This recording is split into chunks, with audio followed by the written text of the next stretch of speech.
just want to do a quick video on this SRAM StealthAMajig, which is their kind of somewhat colourful name that they've given to their system for their olive inserts, so ways for them to connect their hoses to the lever.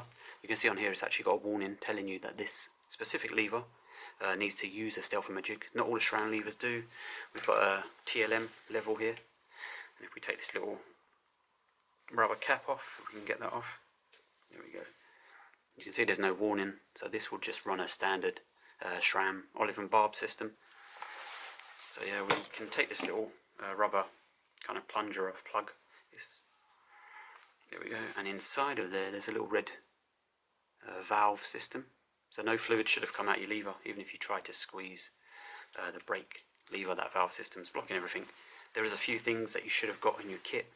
So you've got this plastic shroud, you've got your compression nut, and also there should be this tool which has the olive inserted already on it. So if we go onto the hose, so we've got Kodar brakes, so maybe that's a specific lever that needs the StealthAMajig stuff. We do have this little kind of nib on the end. That's got a hole in it, so if it's a little bit tight on there, you can put something through there and use that for leverage, but it's a reverse thread. So we need to undo this. We're going to turn it clockwise, and then that little cap will come off. You don't need that anymore. Just be aware that there's fluid in here, so it's going to be dot fluid.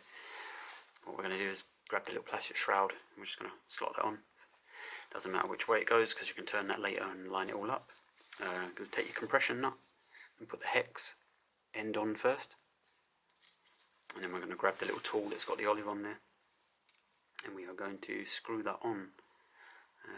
Trying to think, so it's reverse thread, so we want to do it up, so we're going to turn it left. There we go, and it kind of gets to a point where the tool is turning, but it's not actually turning the olive anymore, and then that just slides off. And then all you have to do is connect that to the lever, and then you put your compression nut in. What I wanted to say is that when you do connect it to your lever and you tighten that compression nut, obviously you want your caliper to face that way on the bike. So just imagine that the disc is coming from over here.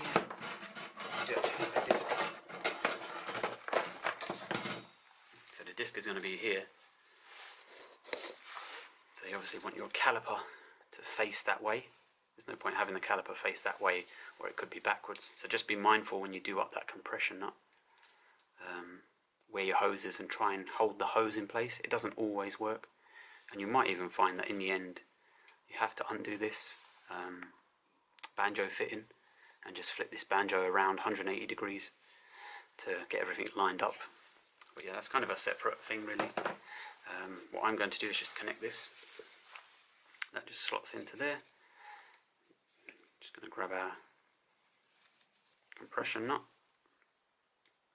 and if you want to just run it anti-clockwise until it clicks so it lines up a bit better,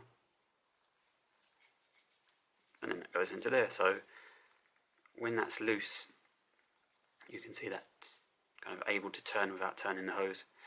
This will be an 8mm fitting. So yeah, just make sure you line it up. This one's a front brake, so it's a short little hose.